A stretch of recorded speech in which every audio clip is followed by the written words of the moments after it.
കന്യാകുമാരി. സൂര്യോദയവും അഗസ്ത്യരുടെ ജ്ഞാനോദയവുമെല്ലാമായിരുന്നു ഇവിടെ എത്തും വരെ എനിക്ക് കന്യാകുമാരി എന്ന നാട്.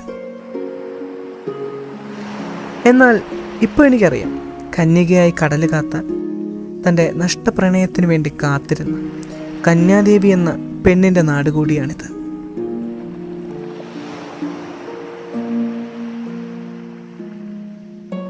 ശരിക്കും പറഞ്ഞാൽ ഈ കന്യാകുമാരിയും നമ്മൾ മനുഷ്യരുടെ മനസ്സും തമ്മിൽ നല്ല ബന്ധമുണ്ട്.